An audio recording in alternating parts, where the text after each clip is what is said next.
बिस्मिल्लाहिर्रहमानिर्रहीम। अस्सलाम वालेकुम दोस्तों, हमारे चैनल को सब्सक्राइब करें, वीडियो को लाइक और शेयर करें ताकि हमारा राब्ता बहाल रहे। ताला बंदों को आजमाता है, परख करता है, इम्तिहान लेता है, तरह तरह की निमतों से उसे माला माल करता है।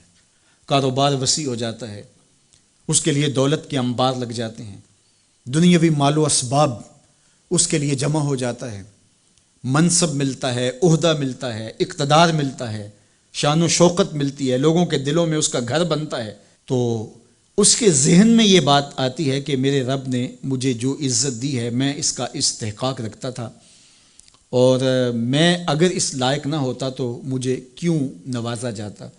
तो गोया मेरा रब मेरे ऊपर राज़ी है। और फिर जब महफ़िल नात में मेहमान ख़ुसूसी भी बन गए तो फिर तो उनके नफ्स को और तस्कीन मिल गई। जब पीर साहब ने भी उनको ही अहमियत दी तो फिर उन्हें लगा कि वाकया ही हमारा रब हम पे राज़ी ही है, तभी तो हमें मजहबी तबकों के अंदर भी अहमियत मिल रही है। हालांकि वो जानते हैं कि हमने ये दौलत कैसे हासिल की है, वो जानते हैं कि हमें सजदे की तौफीक नसीब नहीं है, वो जानते हैं कि आज इस महफिल में मेहमान खुसूसी से तो कल हम शराब खाने में थे, उन्हें पता है।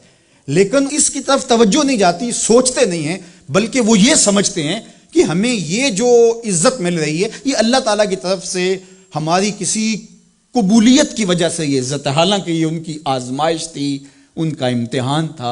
दूसरी बात, वह अम्मा इज़ा मब्तला हो, और जब अल्लाह उसको आजमाता है, फ़क़दर अलैहि रिज़्क़ा, और उसके रिज़्क़ को तंग करता है, उसको आजमाइश की भट्टी में डालता है, फ़यक़ूलु रब्बी अहानन, तो फिर वो चीख उठता है, मेरे रब ने तो मुझे ज़लील करके रख दिया।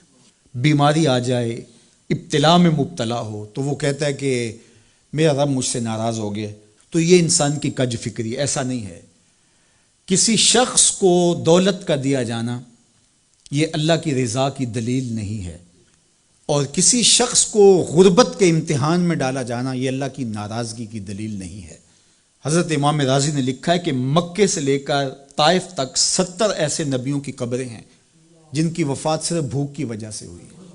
तकलीफ़ों में, आजमाइशों में, इम्तिहानों में, इब्तलाओं में उसके बंदे रहे हैं। मेरे और आपके आका और मौला हुजूर ख़त्मुल मरतबत के घर में कभी बराबर चूल्हा नहीं जलता था, कभी खाने के लिए कुछ मुयस्सर नहीं होता था, पानी पी के और खजूर खा के गुजारा होता था। तो ये तो कोई दलील नहीं है। अल्लाह की रज़ा की दलील क्या है? नेकी की तौफीक मिल जाना। और अल्लाह की नाराज़गी की दलील क्या है? किसी शख्स का गुनाह पे दलेर हो जाना। कोई बंदा गुनाह पे दलेर है और मासियत, नाफरमानियाँ, अल्लाह के हुक्मों को तोड़ना उसका मिजाज है, तो समझो अल्लाह उससे नाराज़ है। और अगर किसी को अल्लाह ने सजदे की तौफीक दी है, किसी को अल्लाह में अपने रास्ते में खुलूस के साथ खर्च करने की तौफीकात अता की हैं, हलाल हराम की तमीज़ उसको अता कर दी गई है, तो फिर समझ लो कि अल्लाह उस पर राज़ी है। बाकी रही बात कि किसी को दौलत का ज़्यादा दिया जाना, किसी को कम दिया जाना, तो ये आजमाइश है। अब जो अहले ईमान हैं, अल्लाह के बंदे हैं, वो क्या करते हैं? जब दौलत ज़्यादा मिलती है, इक़्तिदार मिलता है, मनसब मिलता है, तो फिर अल्लाह के शुक्र के दायरे में आ जाते हैं। और जब मुसीबत आती है, तकलीफ़ आती है, अज़ियतों में मुब्तला होते हैं, तो फिर वो ये नहीं कहते हमारे रब ने हमें ज़लील कर दिया, बल्कि वो उस पर सब्र करते हैं और अल्लाह के हुजूर दुआएं करते हैं, इल्तिजाएं करते हैं कि मालिक तूने जो जिस आजमाइश में डाला हमें पूरा उतरने की तौफीक नसीब फरमा, हमारी सफ़ेद पोशी का भरम ना टूटे, और हमें उस मुश्किल वक्त से बचाना कि जब हमारी ये गुर्बत हमें कुफर तक ले जाए। और जब उनको दौलतमंदी दी जाती है तो वो डरते हैं कि अल्लाह ऐसा ना हो कि ये दौलत हमें फ़िरौन बना दे, ये दौलत हमें नमरूद बना दे, हमारे अंदर बुख्ल पैदा हो, तकब्बुर पैदा हो, हमारे अंदर गुरूर पैदा हो।